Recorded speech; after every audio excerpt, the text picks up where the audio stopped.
ايه هو بالظبط اداره البنيه التحتيه الذكيه؟ كابلات الداتا سواء الفايبر او الكبر مجرد كابلات.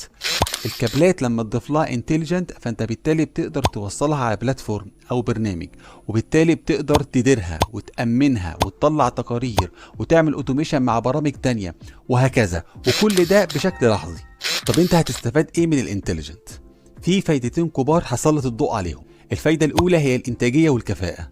تخيل معايا عمليه اداره التغيير بشكل اوتوماتيكي، فده هيقلل الاخطاء ويسهل ويقلل الداون تايم ويخلي عمليه التواصل ما بين الادارات وقت التغيير اسلس بكتير.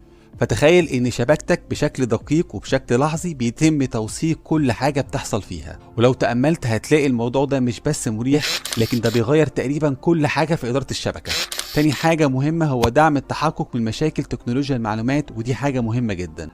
فالنتورك لما تبقى انتليجنت وحصل اي انتهاك امني او اي مشكله فنيه او اي مشكله امنيه، فالمديرين هيقدروا بشكل لحظي يحددوا المكان اللي فيه المشكله على طول، ودي حاجه مهمه جدا بالذات لو الحاجه دي محتاجه رد فعل سريع. لو انت عندك مشكله في الشبكه وهتتصرف فيها بالطريقه التقليديه، عاده الموضوع بياخد وقت، وكتير من الاوقات بتحتاج دعم من ادارات تانية وتحقيق في الموضوع.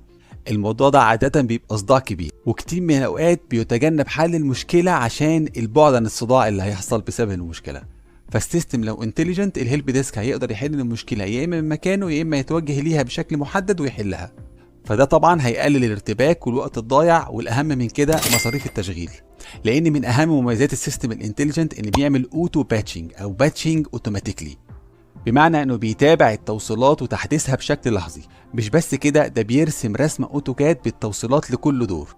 الانتليجنت هيسهل كل حاجه، لانه بيطلع لوج وبيطلع اناليتكس ويطلع ريبورتات وبيعمل انتجريشن مع برامج تانية. فدمج سيستم الانتليجنت عندك مش مجرد ابجريد للنتورك، ده ابجريد لطريقه الشغل في المكان. فمش بس البنيه التحتيه عندك هتبقى اذكى، لا ده هتخليها كمان اسهل واذكى واسرع في التعامل مع التغيرات، سواء كنت هتعمل انتجريشن ما بين اكتر من سيستم او هتعمل تحديث للاي تي عندك. خلينا نقول على مثال حاصل. في بنك كبير استخدم النظام الانتليجنت علشان يطور الاي تي عنده. البنك ده كان قبل كده لما يحصل اي عطل الافرع بتقف ويقعد ساعات طويله عمال ما يتصلح، وده كان بيعمل ازعاج كبير للعملاء وللموظفين. ولكن بعد استخدام الانتليجنت بقى يشوف الكابلات بشكل لحظي، بقى في فيزابيليتي، فبالتالي بقى يحل المشاكل في دقيقتين. مثال تاني، مستشفى كبيرة فيها السكيورتي حاجة مهمة جدا بالنسبة لهم، فباستخدام السيستم الانتليجنت قدروا يتبعوا ويأمنوا الأجهزة بشكل قوي. فأول ما يبقى فيه تحرك مشبوه الاي تي بيعرف على طول ويتحرك ناحية الجهاز، وده هيقلل الضرر اللي كان ممكن يحصل بشكل كبير. مثال أخير، فكر كده في شركة مالتي ناشونال كبيرة فيها أقسام كتيرة كلها بتشتغل منفصلة عن بعض. فلما الشركه دي استخدمت السيستم الانتليجنت بقى في اوتوميشن ما بين الاقسام، بحيث كل تغير بيحصل في قسم بيسمع في القسم التاني بشكل اوتوماتيكلي وهكذا.